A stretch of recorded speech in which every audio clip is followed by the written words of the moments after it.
Namaste and jaishreekrishna. Today we would be narrating the history of Amalaki Ekadashi. It is said that if one observes a fast on Ekadashi, then one receives entrance to Lord Vishnu's abode. Amalaki Ekadashi pastime. King Mandadara once said to Vashisht Muni, "O great sage, kindly be merciful to me and tell me of a holy fast that will benefit me eternally." Vashisht Muni replied, "O king, kindly listen as I describe the best of all fast days, Amalaki Ekadashi. He who faithfully observes a fast on this Ekadashi obtains enormous wealth, gets free of the effects of all kinds of sins, and attains liberation. Fasting on this Ekadashi is more purifying than donating 1,000 cows in charity to a pure Brahmin. So, please hear me attentively as I tell you the story of a hunter who, though daily engaged in killing innocent animals for his living, achieved liberation by observing a fast on Amalaki Ekadashi, following the prescribed rules and regulations of worship." The Kingdom of Visha. There was once a kingdom named Visha, where all the Brahmanas, Kshatriyas, Vaishyas and Shudras were equally endowed with Vedic knowledge, great bodily strength, and fine intelligence. O Lion among kings, the whole kingdom was full of Vedic sounds. Not a single person was atheistic, and no one sinned. The ruler of this kingdom was King Pashabinduka, a member of the dynasty of Soma, the moon.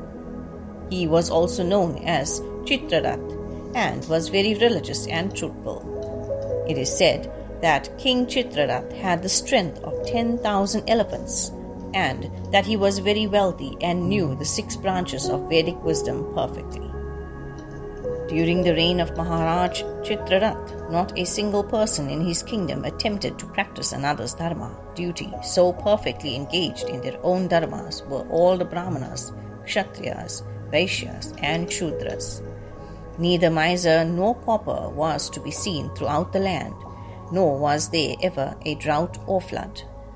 Indeed, the kingdom was free of disease, and everyone enjoyed good health. The people rendered loving devotional service to the Supreme Personality of Godhead, Lord Vishnu, as did the king, who also rendered special service to Lord Shiva. Moreover, twice a month everyone fasted on Ekadashi. In this way, O best of kings, the citizens of Visha lived many long years in great happiness and prosperity. Giving up all varieties of materialistic religion, they completely dedicated themselves to the loving service of the Supreme Lord Hari. Observing Amalaki Ekadashi. Once in the month of Phalgun, February-March, the holy fast of Amalaki Ekadashi arrived, conjoined with Dwadashi. King Chitrarath realized that this particular fast would bestow especially great benefit, and thus he and all the citizens of Visha observed this Ekadashi very strictly, carefully following all the rules and regulations. After bathing in the river, the king and all his subjects went to the temple of Lord Vishnu, where an Amalaki tree grew. First, the king and his leading sages offered the tree a pot filled with water, as well as a fine canopy, shoes, gold, diamonds, rubies, pearls, sapphires, and aromatic incense. Then they worshipped Lord Parshuram with these prayers: "O Lord Parshuram, O son of Renuka, O all-pleasing one, O liberator of the worlds, kindly come beneath this holy Amalaki tree and accept our humble obeisances." Then they prayed to the Amalaki tree: "O Amalaki, O offspring of Lord Brahma, you can destroy all kinds of sinful reactions. Please accept our respectful obeisances and these humble gifts. O Amalaki, you are actually the form of Brahman, and you were once worshipped by Lord Ramchandra himself. Whoever circumambulates you is therefore immediately freed of all his sins." After offering these excellent prayers, King Chitrarath and his subjects remained awake throughout the night, praying and worshipping according to the regulations governing a sacred Ekadashi fast. It was during this auspicious time of fasting and prayer that a very irreligious man approached the assembly a man who maintained himself and his family by killing animals. Burdened with both fatigue and sin, the hunter saw the king and the citizens of Vedisha observing Amalaki Ekadashi by performing an all-night vigil, fasting and worshipping Lord Vishnu in the beautiful forest setting, which was brilliantly illuminated by many lamps. The hunter hid nearby, wondering what this extraordinary sight before him was. The fortunate hunter. What is going on here, he thought. What he saw in that lovely forest beneath the holy Amalaki tree was the deity of Lord Damodar being worshipped upon the arson of a water pot, and he heard the devotees singing sacred songs describing Lord Shreekrishna's transcendental forms and pastimes. Despite himself, that staunchly irreligious killer of innocent birds and animals spent the entire night in great amazement as he watched the Ekadashi celebration and listened to the glorification of the Lord. Soon after sunrise, the king and his royal retinue, including the court sages and all the citizens, completed their observance of Ekadashi and returned to the city of Vedisha. The hunter returned to his hut and happily ate his meal. In due time, the hunter died, but the merit he had gained by fasting on Amalaki Ekadashi and hearing the glorification of the Supreme Personality of Godhead, as well as by being forced to stay awake all night, made him eligible to be reborn as a great king endowed with many chariots, elephants, horses, and soldiers. His name was Vasurat, the son of King Vidurat, and he ruled over the kingdom of Jayanti. King Vasurat. King Vasurat was strong and fearless, as effulgent as the sun and as handsome as the moon. In strength he was like Sri Vishnu, and in forgiveness like the earth itself. Very charitable and ever truthful. King Vasurat always rendered loving devotional service to the Supreme Lord Sri Vishnu. He therefore became very well versed in Vedic knowledge. Always active in the affairs of state, he enjoyed taking excellent care of his subjects, as though they were his very own children.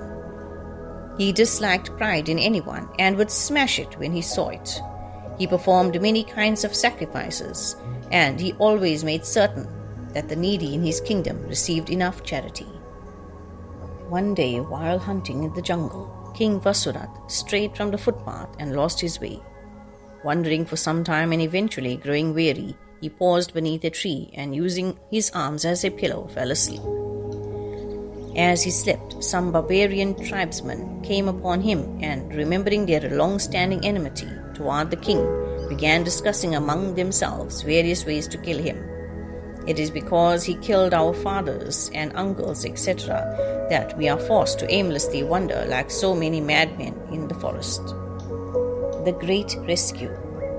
So saying, they prepared to kill King Vasurat with various weapons, including spears, swords, arrows, and mystic ropes.